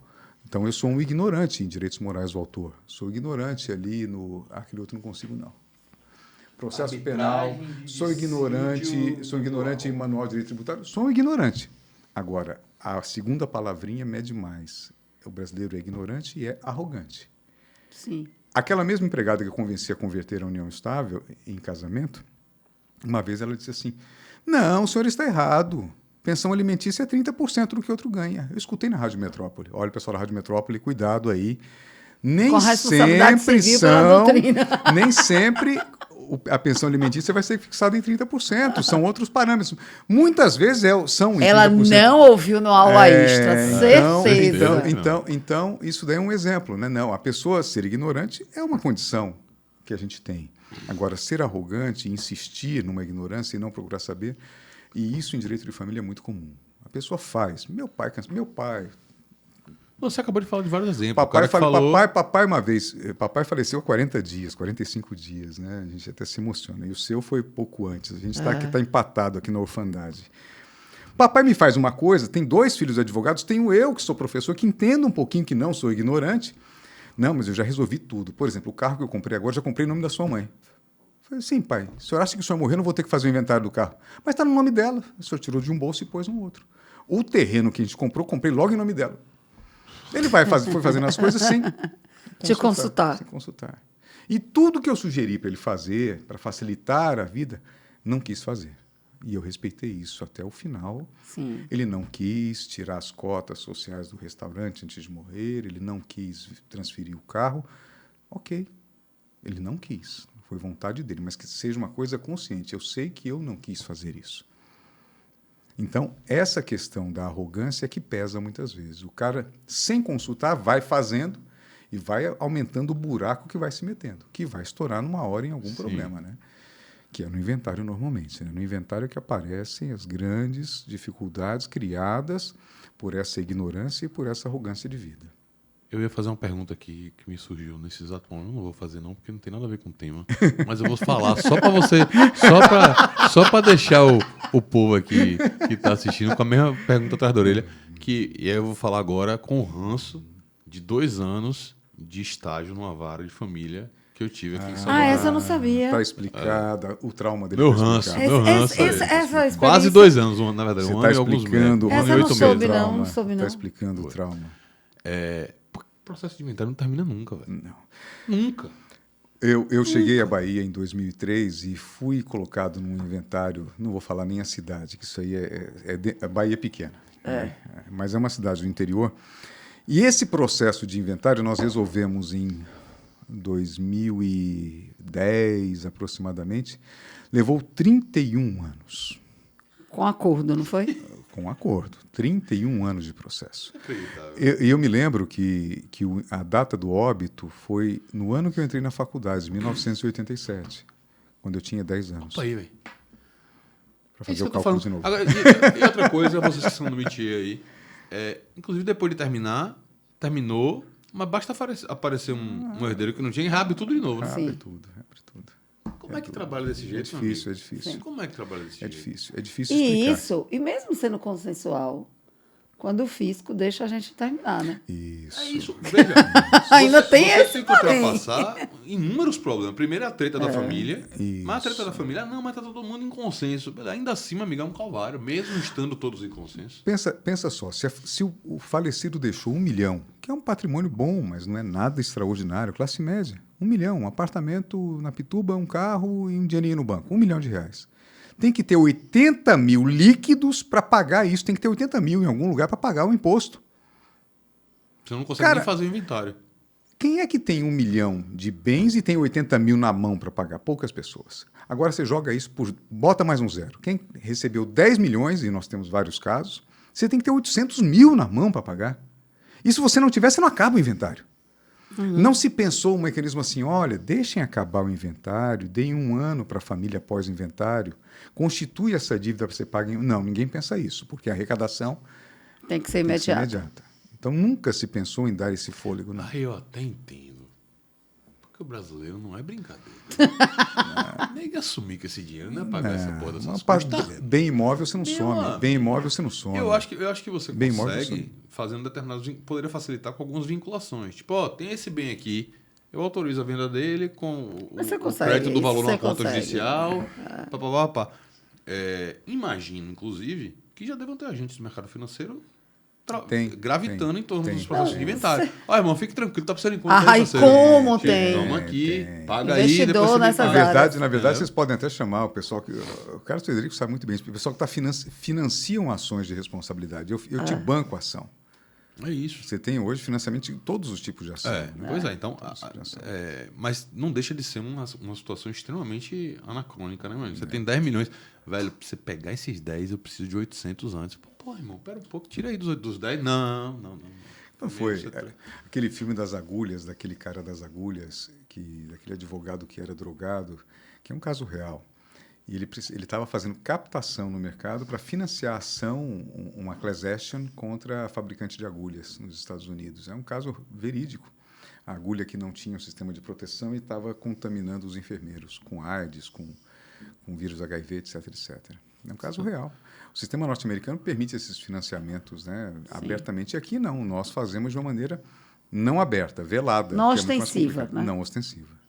Agora, Camilo, a gente falou muito da questão do casamento, dos regimes. Falamos no começo sobre a questão da imposição do regime para a união estável. Mas eu queria falar um pouquinho, antes de a gente terminar, sobre os outros regimes também na união estável. Como é que é possível fazer isso? E onde é que entra nessa bagunça toda ainda o concubinato? Vamos lá. Teoricamente, a união estável, do ponto de vista dos regimes de bens, é um espelho do que acontece no casamento. Na prática, entretanto, na união estável a gente só vê 2 regimes. O regime da comunhão parcial ou o regime da separação. Você não assiste ninguém, absolutamente ninguém, e aí eu bato uma aposta se alguém me trouxer um contrato de união estável cujo regime seja o da comunhão universal. Ou o regime da participação final dos aquestos. Não existe ninguém isso. Tem. Não ia ser na união nem estável, no casamento. fazer. Exatamente. Geralmente é da separação. Quando você faz o contrato na união estável, ou é separação, tem alguns casos de comunhão parcial. Poucos, mas tem, né? A pessoa que vai busca a separação de bens, né?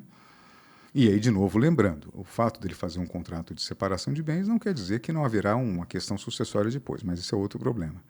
A questão do concubinato é um pouco mais complicada, porque o concubinato a gente trabalha com a ideia de duas... Desculpa interromper. Para o cara que quer escolher o regime na comunhão, na união estável, o que ele faz?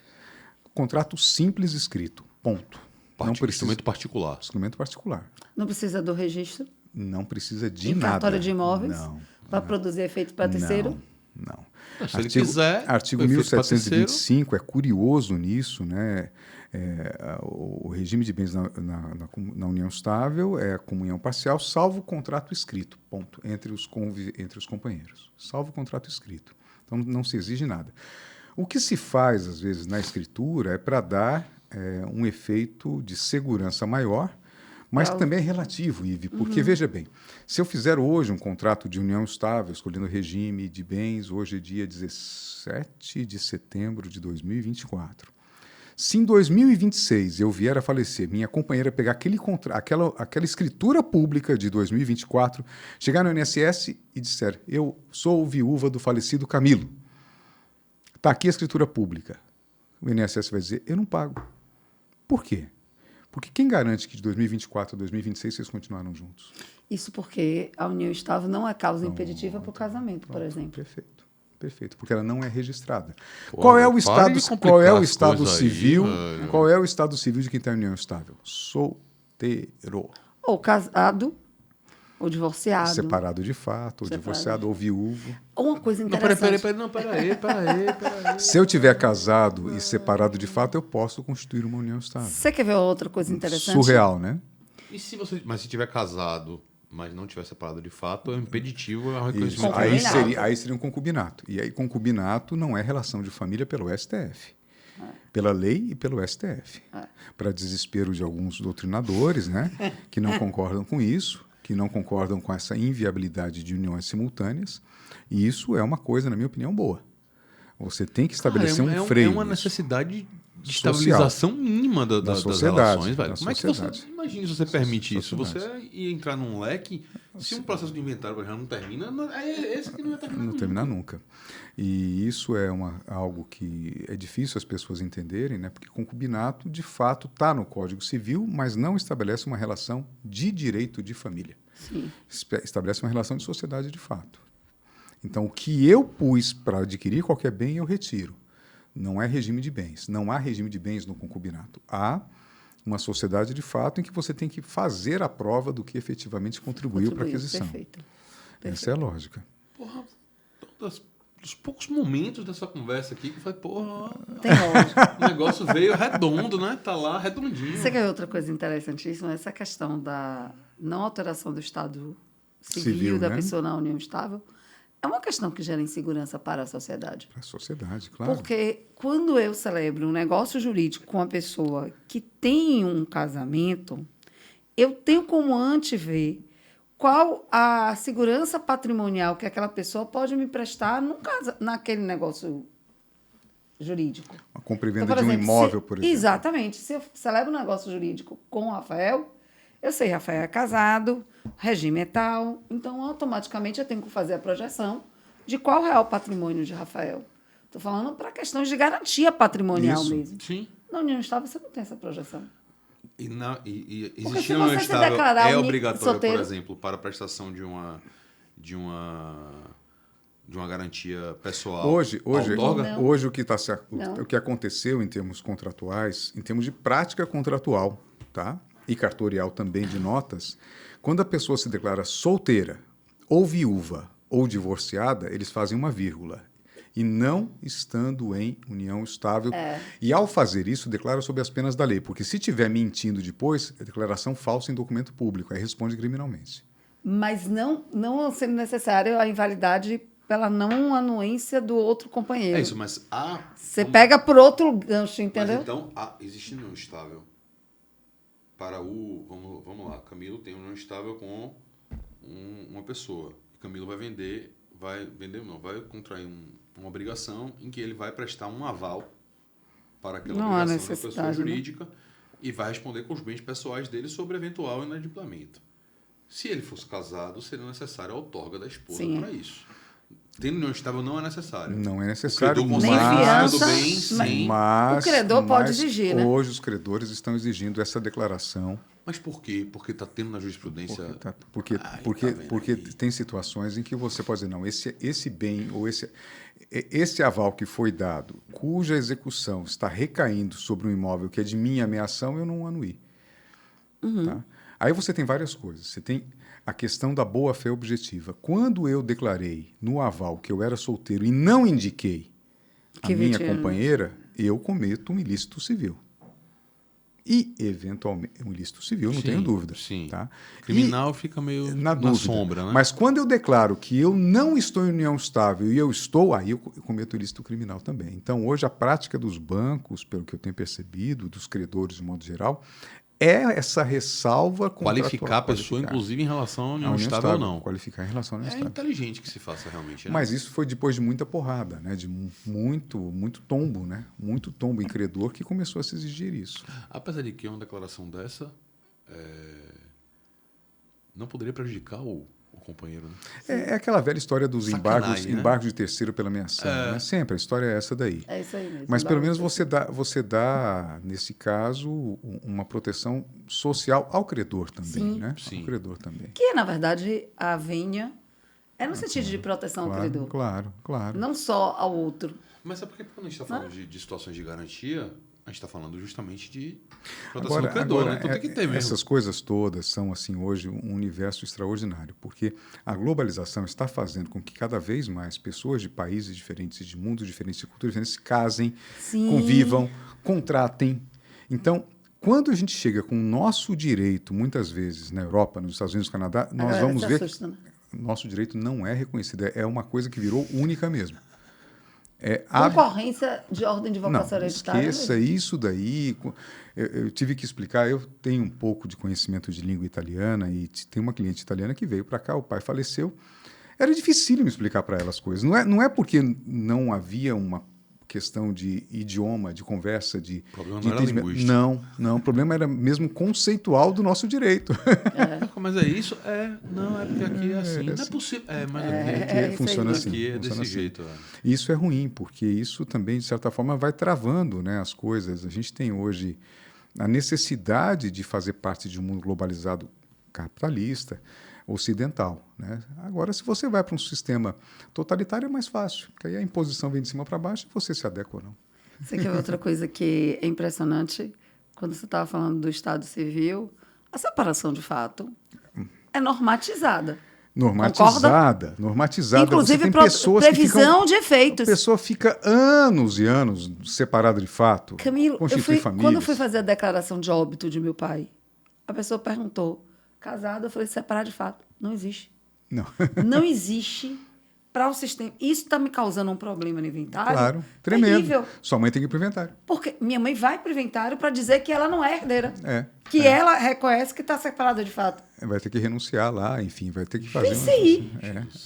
É surreal. Muito embora o código diga que se a pessoa é separada de fato há mais de 2 anos, desde que não seja por culpa Você podia pensar do no outro, uso capião ao contrário, né? Pensa aí. Podia pensar no uso capião ao contrário aí. Você deixa de ser herdeiro. Camilo trouxe um negócio interessante aqui. Você tem que começar a usar outras coisas, né? Para poder resolver a situação. Porque se você for não, o jeito certinho, que tem que... Não estou falando dos espertinhos e das fraudes, mas estou falando assim, você pensar em soluções jurídicas que resolvam aquele problema dentro da legalidade, da moralidade, sem você necessariamente seguir o trilho do trem que é colocado pelo código. Senão você vai ficar ali pro resto da vida. Você não resolve o problema da pessoa. Você tem que buscar essa alternativa. Agora, como buscar isso? Né? Pela jurisprudência. Sempre a doutrina está na frente. Né? A doutrina está na frente. Agora, a doutrina no Brasil, hoje, está um fla-flu, um racha tremendo. Hoje é muito complicado você dar aula em direito de família e indicar um livro e você ter ali uma situação em que você fale alguma coisa. Mas eu vi aqui escrito. Pode ser a maior barbaridade do mundo. Não, está escrito aqui. Então, eu já vi coisas assim inacreditáveis. E aí e repetições, né? Não, e veja, você começa a ficar prejudicado. Porque tem muita questão assim, e se eu sou vanguardista, eu tenho que repetir os pensamentos. É como se você comprasse o pacote inteiro. Isso. Você não pode ter. Olha, eu concordo com o Camilo sobre o que ele falou isso, mas no outro aspecto, discordo totalmente. Não, isso não pode. Você tem compra que vestir o pacote. a camisa fechada. Fechada. Ou senão, não dá. E aí eu expresso a minha admiração por Pablo Stozzi sempre, e Rodolfo também, porque eles não têm essa visão, assim, eu diria assim, daltônica, né? De uma cor só, de uma matriz só de coloração. Eles têm, assim, uma capacidade de agregação, de aglutinação, de entendimento e de tolerância ao diferente extremamente desenvolvida. Respeito demais. Outros não têm. E aí é muito difícil. Isso para concurso público, vocês que são focados também no aula extra, a gente vê que tem uma vertente disso, é terrível. Então, quando você vai para uma banca, concurso da banca Ministério Público de São Paulo. Eu tenho que responder isso. Agora aqui, Ministério Público do Rio Grande do Sul. Não, aqui eu posso ser um pouco mais flexível. TJ Rio Grande do Sul é outra linha. Então, isso é terrível também, até para o concurso público, né? Difícil. Não dá para ter um consenso minimamente na questão da doutrina, porque, veja só, você expor os lados da moeda e, eventualmente, dizer a jurisprudência dominante hoje é essa aqui. Perfeito. Forme sua cabeça aí do jeito que você achar melhor. Eu, particularmente, gosto mais dessa ideia aqui. Mas tem essa também e a jurisprudência é essa. É o que eu costumo fazer. E larga lá, né? Honestamente. Não, Mas eu isso também mesmo. faço. E Também cada faço. um honestamente, siga a sua E digo, sua cabeça. concordo, não concordo, Perfeito, discordo. perfeito. Não, e outra, que Mas isso é você... liberdade de cátedra. Mas eu nunca entrei numa sala de aula para achar que eu não tinha direito de falar isso. Mas tem gente Sempre, que, mas tem gente olhe- que não faz. Mas Rafa. lembrem que a área de tá direito de doido. família, e principalmente família, na verdade, né? Nem sucessões, é uma área que tem uma delicadeza com assuntos sensíveis com questão de raça, de gênero, Tem. e que a gente vive o politicamente correto como uma imposição comportamental. Então, o não se posicionar também é um posicionamento. Mas veja, aí já é uma questão mais sistemática da vida. Eu acho que hoje em dia se cobram posicionamentos para tudo e nem sempre é necessário. Você tem... Sim. Eu não sou obrigado a ter Não, posição não sou, sobre não tudo. sou, Não não sou. sou, não sou. Não venha para cá com essa conversa, não. Especialmente quando você não tem conhecimento suficiente para aquilo. Sim, Mas claro. você tem que falar sobre... Não tenho, não. Ô, Tá, Ive, e porque eu uma tenho. coisa curiosa, num processo outro dia que o escritório foi defender a posição da, entre aspas, concubina, da amante, usando a teoria da Maria Berenice, a tripartite, né? Então, se Sim. eram 2 mulheres e o cara, divide por 3. Falei assim, olha, gente, eu não posso estar na procuração desse caso, porque eu tenho escritos contrários a isso. Isso vai quebrar a nossa cliente. Então, me tirem Da procuração. da procuração. Você tem que ter também a coragem de ficar fora, de não ganhar, de não receber, de não participar, de não se envolver, porque você fragiliza a questão do seu cliente. E, na verdade, o STJ E está aí- batendo em cima disso, que não E aí- existe. E aí não tem essa teoria, Não não, tem. existe isso, né? E nós estávamos defendendo exatamente aquilo que contraria tudo que eu escrevi, tudo que eu penso, inclusive, né? Então, se você também dá a cara a bater num artigo, num livro, numa palestra, você tem também que saber que você abriu um flanco de fragilidade Sim, óbvio. para a advocacia, né? Não dá para você defender. Essa divisão do papel de Doutrinador. advogado e de professor, Difícil. por exemplo, nunca foi fácil. Nunca foi Acho fácil. que ninguém consegue ter essa facilidade. Em sala de aula, eu sempre tentei, mas em muitos momentos eu já me flagrei defendendo um ponto em sala de aula por conta de uma visão que eu tinha como advogado. Isso é interessante, eu nunca tinha percebido isso. A gente isso acontece, velho. E todo mundo é humano e isso não Eu tem pra onde passei fugir. um período que a docência era mais forte na minha profissão. E nos últimos tempos a advocacia tem Isso. ficado mais forte. E essa força da advocacia mudou totalmente a minha docência. E a advocacia é uma atividade parcial. Nós Exatamente. somos Então, assim, advogados não dá da para eu ir parte. para Eu sou para a eu não sala sou de um aula. juiz, eu não sou um doutrinador, sou Eu fico parcial. impressionada. E isso eu fico impressionada. Por exemplo, uma aula que eu dou hoje sobre efeito patrimonial do casamento da união estável não é a mesma aula que eu dava quando eu estava quase dedicação exclusiva da docência. Mas isso eu acho extremamente Salutar. compreensível. Sim. E é a realidade que você vive. E outra, você está levando para sua docência a realidade que você convive na sua profissão do dia a dia. Contanto que isso fique claro, né, para as pessoas. Fala, ó, eu faço isso aqui, isso aqui. Agora, ó, tem uma outra galera que fala isso aqui assim, eu acho que tá tudo certo. Olha como a gente é tão louco aqui que a gente vai mexer no assunto. É mais ou menos assim. Quando você fala da docência, a docência tem muito do você defender o seu raciocínio, né? Por uma paixão Pelo inexorável. raciocínio, sim. E é pelo raciocínio em si, né? E eu acho que a advocacia tem muito do exercício da representatividade dos interesses que você tem na mão. Então, Quando o advogado é comprometido, Claro, sim. claro Né? que Aí sim. você tem que ter comprometimento com o que o seu cliente está lhe mandatando. Ou então não pegue a causa. Que E já me aconteceu Você também. não é obrigado, é? Você não é obrigado. Já me então você aconteceu. tem que ter Já me aconteceu algumas vezes. Não a vou fazer honestidade de dizer, ó, deixa eu te falar uma coisa. Isso aqui não dá. isso. Olha, alguns anos atrás eu tive a oportunidade de conversar, de ser aluno e depois conviver amigavelmente com o professor Arruda Alvim, José Manuel de Arruda Alvim, lá da PUC de São Paulo. E um cliente meu precisava de um parecer. Eu fui a ele com um cheque feito, porque eu tinha perguntado qual era o valor. Olha, cobra metade agora, o valor é tanto, a outra metade quando me entregar o parecer. Entreguei o cheque, entreguei as questões, os quesitos para o parecer. Passou uma semana, o cliente me ligou. O professor Arruda Alvim não descontou o cheque, não apresentou o cheque. Eu liguei lá, professor, seu cheque, não estou convencido. Pode vir buscar o cheque, eu não vou dar o parecer. Não vou fazer isso aqui, não. E era uma Justo. grana, não vou falar detalhes por questão de constrangimento, não vale a pena, mas era uma grana, assim, muito alta. Mas veja, Muito o alta. sucesso de parecerista do cara passa por isso, né? Valia o parecer. E ele devolveu o cheque, não deu o parecer. Ponto. O sucesso do parecerista tá aí, né? Tá aí. Sim, Ele e não ter sai dando convicção. É diferente. O parecerista não é advogado. Exatamente. Ele é parecerista, é outra função. É outra função, imparcialidade. Isso. Imparcialidade. E aí, se ele toda hora dá E eu sentido, chega uma hora que ninguém eu queria um dá valor para parecer aquilo. num determinado sentido. Não, nesse sentido eu não dou parecer. Aí eu não dou. Então, Não é o que eu sim. escrevi, né? Não é o que eu escrevi. Resolveu. Camilo, deixa eu... A gente está caminhando para o final e a gente sempre faz esse tipo de... Tenta trazer para esse lado da conversa um pouquinho, que é a questão da prática.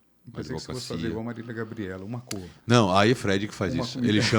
Ele chama tete a tete com BDV. Um time É de ridículo. futebol. Ele já constrangeu várias pessoas lá na rádio.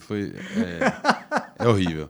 Eu não sei nem porque a gente deixa ele fazer isso até hoje, mas ele não, hoje, quando ele chama e a pessoa tem intimidade com ele, ele fala: hoje tem tete a tete com BDV. Eu já vou tremendo assim as pernas, porque é cada miséria que sai. Mas é no sentido da advocacia em si. Né? Uma parte muito grande do nosso público é de advogados. Sim. E dentro desse público que já é grande, a maior parte é de jovens advogados. Então a gente sempre tenta trazer para eles aqui alguma visão, alguma colaboração que você possa dar no sentido, olha, cara, nessa área aqui é bacana, se você enveredar para trabalhar com isso aqui é legal, com isso aqui. Porque hoje em dia, na verdade, desde sempre a advocacia se coloca inicialmente como quando você finalmente se torna advogado, o primeiro desafio é o desafio de não se posicionar em termos de mercado. Né? O que eu vou fazer? E a gente tem que trazer isso para a galera para poder ajudar eles também nesse tipo de mostrar possibilidades. Olha, cara, nisso aqui. Então, tem alguma coisa que você olha hoje assim e fala assim, pô, isso aqui, a atual conjuntura de jurisprudência, de tal, contribui para que seja um serviço bacana de ser prestado, diferente. Tem algo que você gostaria de deixar para o pessoal da advocacia? Olha, eu acho que a advocacia ela é uma paixão, né? E paixão sempre é um perigo, porque quando você se cega pela paixão, você deixa de ter, digamos assim, medidas, ações coerentes, de bom senso, né? Então, eu diria que advogar hoje é um exercício de sofrimento com o cliente. Então, a empatia passa a ser fundamental em qualquer hipótese. Perfeito. Né? Você tem que ser empático, tentar sentir o que ele sente. Em todas as áreas, não é só na área de família, não. A gente fala na área de família, né? É ainda mais. Ela é mais difícil, evidentemente. Mas, por exemplo, eu vou te dar um caso assim, de uma situação de um pequeno empresário, dono de um restaurante, por exemplo, que teve lá 3 ações trabalhistas, em que ele não pagou determinadas verbas trabalhistas, ficou devendo, o restaurante não conseguiu suprir isso e ele fechou o comércio dele e sofre essas ações. Você tem que ter empatia. Mas como é que você vai ter empatia e trabalhar para esse cara sem também ter a perspectiva do recebimento? Então, esse é o maior dilema hoje. Como ter a empatia e ser remunerado ao mesmo tempo? Eu acho isso, para mim, até hoje, é o grande exercício da advocacia. É você conseguir ser empático e não trabalhar de graça. E fazer passar para o cliente... Não é mole, não. Para mim, essa é a maior dificuldade. Agora, eu sofro muito agora como pai, né? E hoje eu tive uma notícia da minha filha Gabriela, minha filha mais velha, 5º semestre, aprovada em seleção de estágio na Justiça Federal, em primeiro lugar, aprovada no Ministério Público, aprovada na Defensoria. Recém-chegada da Alemanha. Prestes a entrar no escritório de uma pessoa muito conhecida, que eu não vou falar o nome aqui, que deve dar certo, se tudo correr bem. Ela tem opções, né? Eu diria que aí sim é a minha grande mensagem final. Procurem abrir o leque, não se fechar, como eu fiz na minha vida, e aí eu vou dar o exemplo do contrário. O que eu não deveria ter feito? Eu me fechei muito para direito do trabalho em algum momento da minha vida. Acho que paguei o preço, deveria estar mais aberto. Me fechei para o direito penal. E eu acho que eu teria sido uma coisa boa se eu aprendesse um pouquinho mais. Me fechei para o direito tributário, e hoje me faz tanta falta na advocacia. Então, você buscar abrir o leque de conhecimento, não se fechar em uma especialização apenas. Essa é a minha grande mensagem. Mesmo que você não seja o especialista em tributário, em penal, em trabalhista, em família, mas você não deixe Não de fechar a porta. entender que o direito ele é macro, né? O direito ele é um sistema. Então, há vasos comunicantes. Eu estava falando com o meu querido Pedro Caymmi essa semana, nós estamos cada vez mais interagindo, porque o direito tributário vem uma reforma tributária violentíssima, mais cedo ou mais tarde, vai bater no direito de família, vai bater no direito das sucessões, vai bater no direito civil. Então, essa necessidade de, ao mesmo tempo, se especializar e não se fechar para as outras áreas, para mim é a grande mensagem que eu deixaria.